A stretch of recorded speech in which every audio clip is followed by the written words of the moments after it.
There are two tales waiting for you, told one after the other by an odd set of two.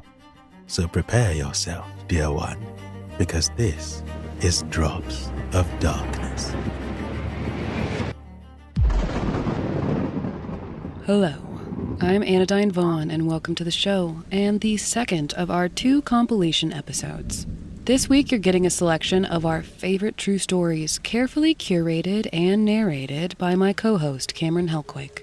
If you are new to the show, these compilations will give you a pretty good idea of what we do here. Next week we will resume our usual offerings of an original dark fiction story, paired with one true paranormal experience. If you'd like to support our weird little production, check out the rest of our 36 episodes, and then tell a friend. We rely on word of mouth, so sharing the show really goes a long way. Alright, enough of all that. Someone is waiting. I am someone, and I tell only truth. I am a collector, woven from nightmares and memories hidden deep in your mind. Whenever something slithers through the barrier between worlds, I am there, not to stop them, but to watch them and remind you of the countless terrors your kind has survived, all on their own. From episode 19, Lockdown Copycat. We had just moved into a big new house when COVID lockdown started. We've had strange activity in every house we've lived in, so I wasn't surprised when we started experiencing things pretty much right away. At first, it was small things that we could ultimately chalk up to still getting set up in a new place. Like, we'd go looking for something and it wasn't where we thought it was. But it got to the point where we'd set something down for a few seconds only to go pick it back up, and it's not there. Not only would it not be where we just set it down, it wouldn't even be in the same room. Now, some of these incidences could be explained by the fact that I'm the walking embodiment of ADHD, but my partner was experiencing the same thing. Then we started hearing our kids in parts of the house they couldn't have been in. We'd hear them running and laughing upstairs while sitting downstairs on the couch next to them. We'd take turns bringing them with us when we went to get our drive-up grocery orders so that the other one could get some very much needed alone time. And every single time, we'd hear bathroom doors opening and closing, footsteps up and down the stairs, and eventually, figures started to appear in the corners of our eyes. It got to the point where we half joked about someone living in our attic. I say only half joked because we absolutely checked the attic, which was gross, but empty. This was a really stressful time, and I'm sure that stress fed and attracted things beyond what we'd experienced before. But we still hadn't done much as far as clearing the space. We even got kind of used to it. If something went missing, we just announced that we needed it back, and lo and behold, we'd turn around and there it was. I think us not paying as much attention to it anymore was what made it start acting malevolently. After a period of relative calm, we'd stopped getting our things back. Instead of just hearing the kids playing, we'd hear them crying. I'd be outside with them, and my partner would come out saying he heard them both calling out from their bedrooms. We started thinking about how we were going to get rid of whatever this was. And our first attempt was to loudly announce that this was our home and any negative entities were not welcome and had to leave. That same night, I heard my partner call out for me from the other room, calling me hun, which he only ever does if something is wrong. I answered back just as he came in from the garage, so he hadn't even been in the house. Over the course of the next few days, we'd hear each other's voices calling out for each other. Sometimes this thing would make us sound angry or sad or even scared. The last time it happened, he and I were both in the kitchen when my voice shouted, "Hey, babe," from upstairs. We both stopped what we were doing, looked at each other, and asked at the same time, "You heard that, right?" I checked the baby monitors while he ran over to check the stairs, and there was no one. That was the night we pulled out everything. We did salt lines, cleansed the house by bringing a brass bell in each space, carved protection sigils into candles, and then dripped wax onto every door frame and window. You name it. We went from 0 to 60 to get rid of this thing. And it worked. That was the last night we heard it. So take it from us. Don't sit around waiting for things to get too weird. If you hear something mimicking you or your loved ones, kick it the fuck out because it'll just keep getting worse.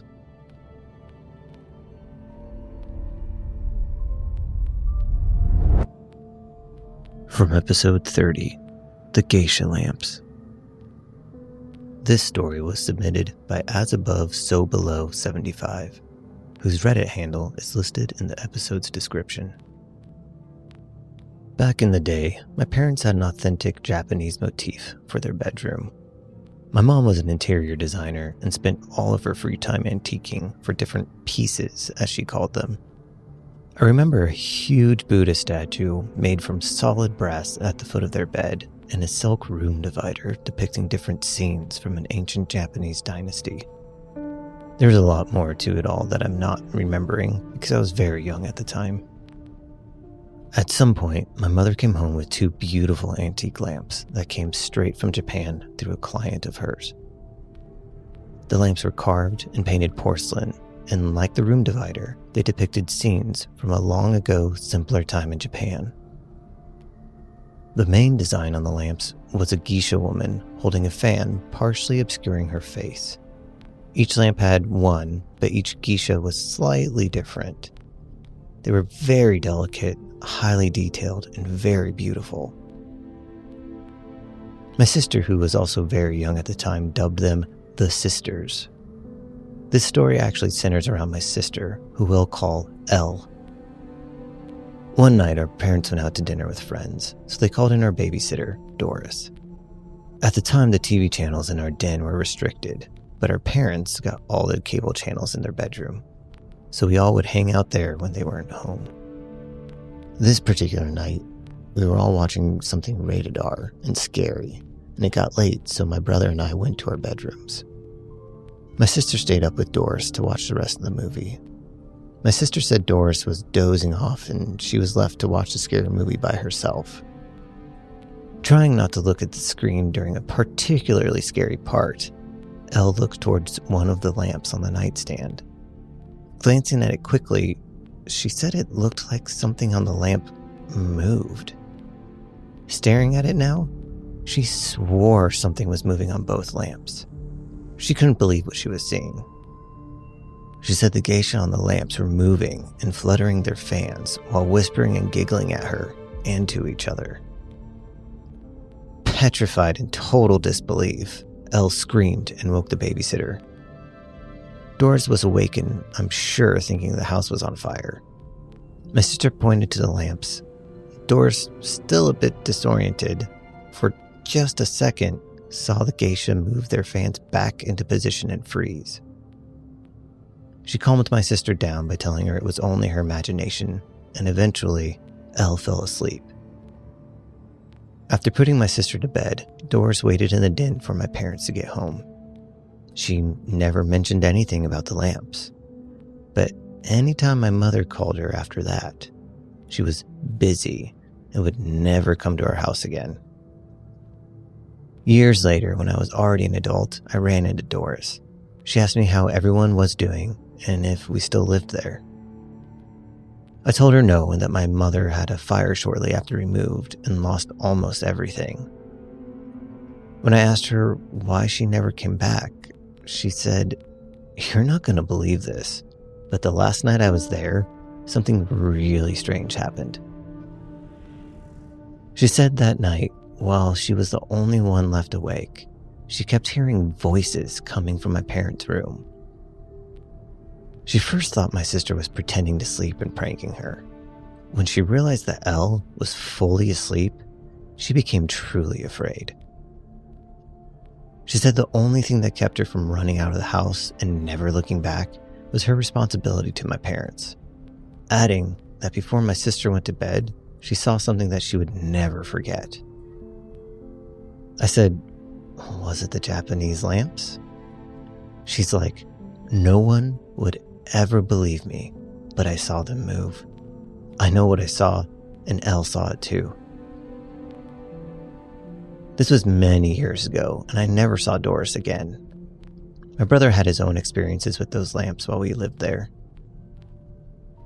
Time passed, my parents divorced, my mother sold that house when I graduated high school. She had a new house built in the country where she planned to enjoy her early retirement. She transported all of her beloved pieces there when it was completed. Within 5 years, a freak fire broke out while she wasn't home, and the house and everything in it burned to the ground. The firefighters said they never saw a house fire that burned so hot. It was so intense that the following day, the top of the refrigerator was touching the floor like a rainbow. Later on, my mom told me, although the fire was devastating in many ways, it was also liberating.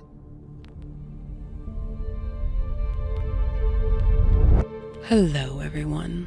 In between stories, we like to highlight a cause that is worth our collective attention.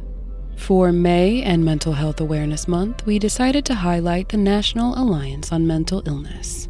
NAMI is dedicated to improving the lives of those affected by mental illness through advocacy, education, and support. With their programs and resources, they're breaking the stigma and providing hope to millions. You can find out more and donate at www.nami.org or from the link on our website at dropsofdarkness.com. And now, back into the shadows we go. From episode 33, Peekaboo, Who Are You? I'm working the graveyard shift, and after doing my round check, I sit down. My station is situated in an open-planned foyer.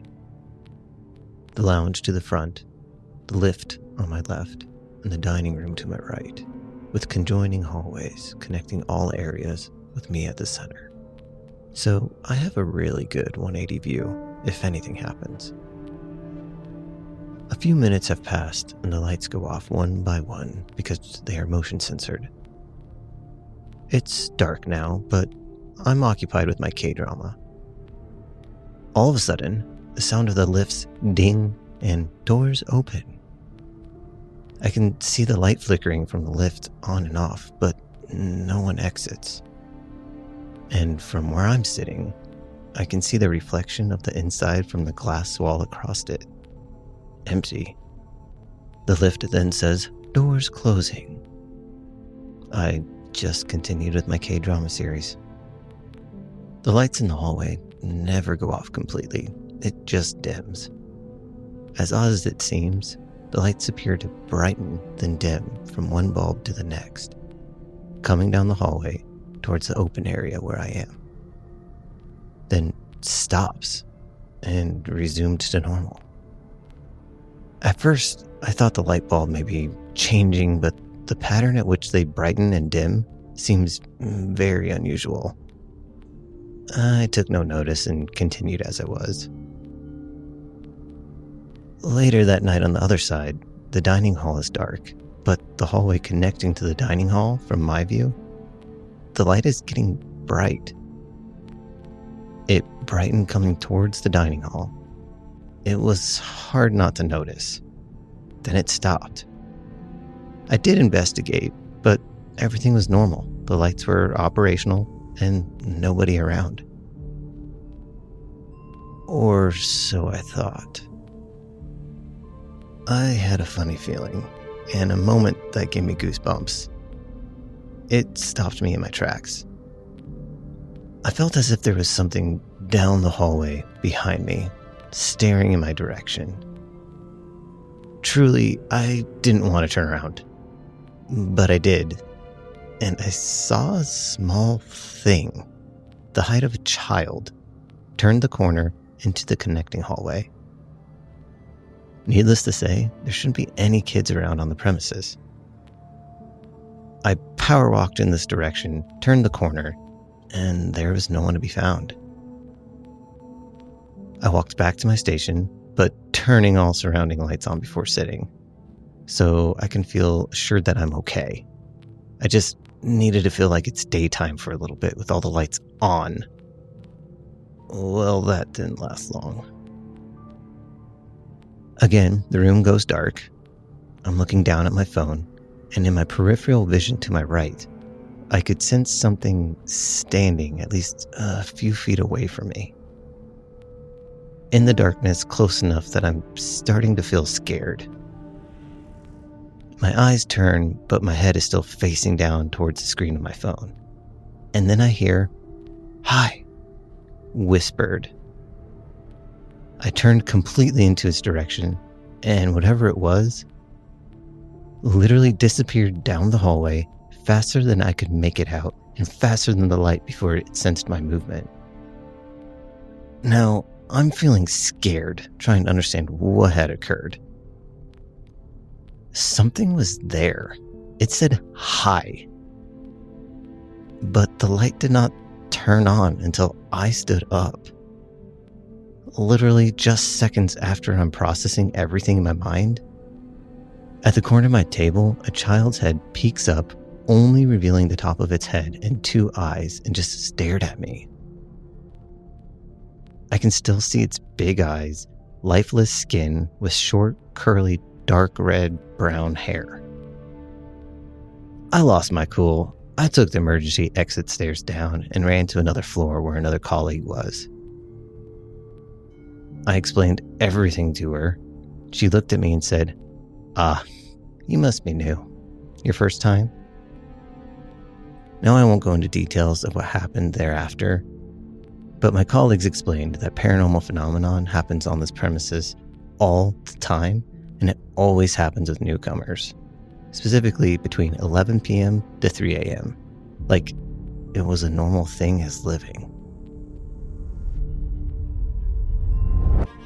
Thank you for listening to this week's episode of Drops of Darkness, which is written, voiced, and produced by Anodyne Vaughn and Cameron Helkuik.